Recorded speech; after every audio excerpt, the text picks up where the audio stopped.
No, we can't. Whoa, man. You're in lotus. Hot diggity. Lotus. Iron Padmasana. lotus. Padmasana? That business right there. So what's...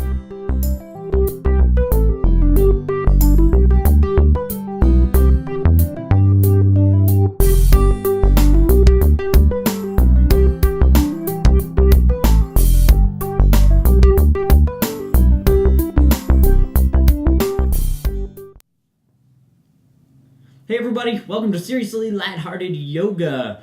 Kai's gonna stroke his chin through this whole video. Actually, he's probably not. That's bold-faced. Challenge accepted. Anyway, today we're gonna be talking about how every pose, there's always a contracting portion of your body and there's always a stretching portion of your body. Every single pose and anything that you do is going to be working those two things in two different ways. But... yeah, I know, you did stop. He lost. That's what you're learning here. Kai's a quitter. Not really. Anyway. Back to the story you were talking about. Anyway, so we're going to break down just the way a body contracts and stretches. What are the finer details, Kai? So, yeah, as Clifton said, in every pose you have something that's contracting, something that's stretching, and contracting would be strengthening, stretching would be flexibility that you're working on. So in every single pose, there's an element of flexibility, there's an element of strength.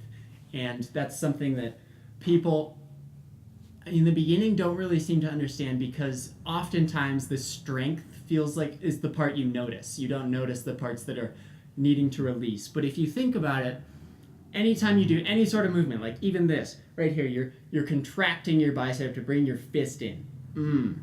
That right there is an example of what I'm talking about, because to bring this in, you have to release your tricep. So it has to release. And that would be essentially more the flexibility side of things that I was talking about. Your bicep has to contract to bring this in. That's what your bicep does. It pulls this arm in at the elbow. And your tricep does the exact opposite. So when your tricep is contracting, your bicep has to release. So for your arm to straighten out again, your tricep has to be the one working, and your bicep has to release. And I just wanted to bring that up in poses because it's something that if you begin to be aware of now, will help you drastically working on your asanas later.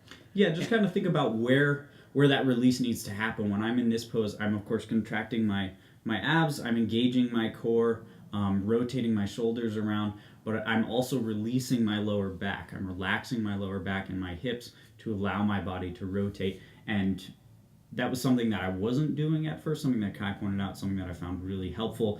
And that's it. It really helps you realize what you're going to get out of any particular pose.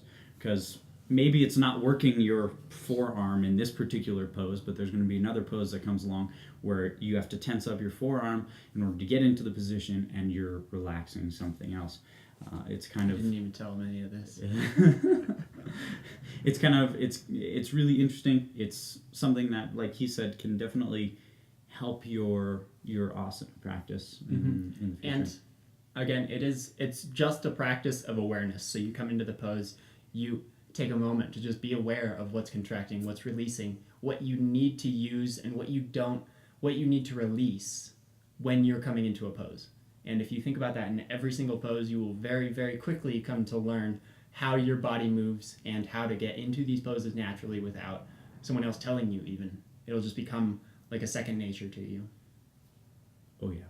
Anyways, ties into that practice of awareness that is yoga. You'll be an instinctive yogi. Yeah. Anyway, so hope that helps, guys. We'll see you guys tomorrow. Subscribe, like, and share. Have fun with this video. Have fun with some of the other videos, and I guess we'll see you tomorrow. High 10. Because they're two hands.